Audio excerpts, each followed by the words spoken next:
Hi guys, it's Dylan from Bijou Diamond Jewellery in London again with another watch review, and today we're looking at the Rolex Datejust 41mm.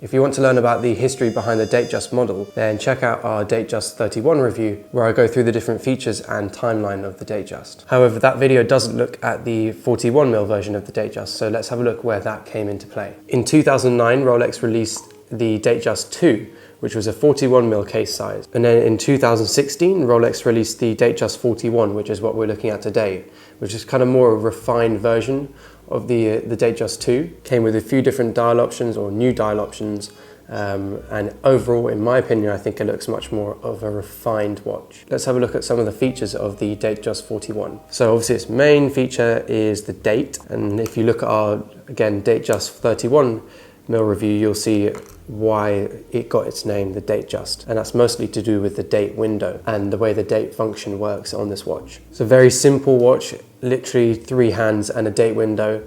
Very simple, elegant looking piece, and the Datejusts have barely changed over the years. Like, it's a very elegant, classic, timeless design. This one's obviously 41mm, but they start down at 28mm, then they go 31mm, 34mm, 36mm, and then up to this 41mm. So this is the top, or the bigger end of the range for the Datejust. If we now look at some of the specific features on the actual watch itself, so we've got a fluted bezel, which is kind of signature Datejust. You can also spec this one with a smooth or domed bezel. I much prefer the fluted bezel. I think that's what Datejusts are all about. And I love that sparkle and real luster that bezel gives you. Shines off the light in such an amazing way.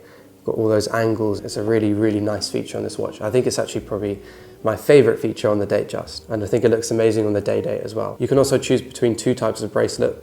The Oyster bracelet, which is what we're looking at today, which is kind of the common Rolex sports watch bracelet. Great bracelet for every day. Simple 3-part link design, big chunky links, very comfortable, and a great sort of daily wearer, very rugged as well. The Jubilee is arguably more Datejust-esque. More people will spec the Datejust with a Jubilee bracelet, but increasingly we're seeing people wear them on Oyster bracelets, because again, they're just a little bit better for everyday use. They're slightly less sparkly than the Jubilee, but most women clients will go for the Jubilee bracelet because it's kind of more like jewelry, a little bit more elegant perhaps. A lot of our male clients go for the Oyster bracelet over the Jubilee, again, purely because the Jubilee bracelet looks a bit more feminine, but it still looks great on guys anyway. I like this clasp, again, very solid. Prefer the normal sports clasps on like the Daytonas and like some of the other sports watches, like the GMT, purely because you've got that overlapping locking clasp at the end, whereas on this one it's just full one clicking clasp. This one's a bit easier to take on and off than the normal one. I personally prefer the more secure feel of the sports watch ones. For dials on this new 41mm, you've got a few different options depending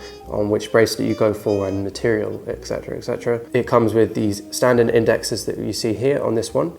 And you can also spec the watch with diamond dots as well. So unlike the 36mm and some of the other Datejusts, you can't have Romans on this new one. You can only choose between those indexes and the diamond dots. I love the dial on this one, this specific one. It's called the Sundust dial. It looks slightly pink in some light and then a little bit more silver, so it complements the steel and the rose gold both together. I think this is one of the best looking dials for the Datejust series. And this Sundust dial is also available on the 28mm as well. Another feature I really like about this new 41mm dial is the small numbers above each of the indexes. So you've got 5, 10, 15, 20, round to 60 for your minutes, and seconds obviously as well. They look much more like a sporty font. I quite like the font they've got there. Kind of reminds you that it's maybe a sports brand, or Rolex is maybe sports oriented. And technically this is a sports watch, but just more on the dressy end of the sports spectrum. Specifically on this rose gold and steel 41mm Datejust, you also have the option to have a brown dial other than the Sundust. So your 2 options are Sundust and brown, and they come on index and diamond dots. I think the Sundust is much more subtle and complements the design far better than the brown. There's another dial option, but that's only available when you change up the fluted bezel and the bracelet as well. Metal options, you've got the steel and rose gold we're looking at here. You've also got steel and yellow gold, which is slightly more common for Datejusts. You also have steel and white gold, and then as of 2017, 2019, you also have all steel for this 41mm. They also released a few different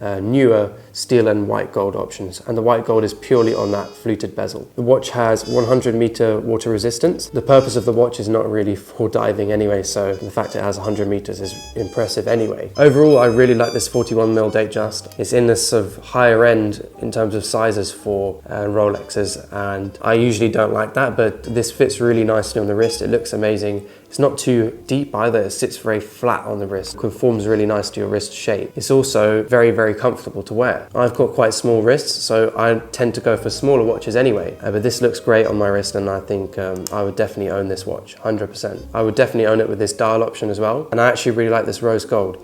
It can look a little girly, but I think it actually works pretty well. This is probably one of the few Rolexes that I'd actually keep on the bracelet. You may hear from my other reviews, I don't actually like wearing watches on the bracelet. I prefer to put them on a strap, but this one I actually really like on the bracelet. The dial has this amazing like CD finish. It almost like sparkles in these rings of light, really pops a light off the dial and complements that fluted bezel. So overall, I'd 100% own this watch. I probably would take the rose gold over the yellow gold. I would definitely own the steel and white gold with the blue dial. I think that's a very, very cool watch. Amazing everyday watch, actually. I think that would be such a cool piece to wear. I think you can't go wrong with the Datejust series. They've been around for so long and people still love them. They barely change over the years, and I think they're a great sort of investment piece and something you could wear for the rest of your life because it's always going to be in fashion. Thanks guys for watching. Stay tuned for more watch reviews coming soon, and be sure to head over to our website and discover our new collections of jewellery that we've brought out.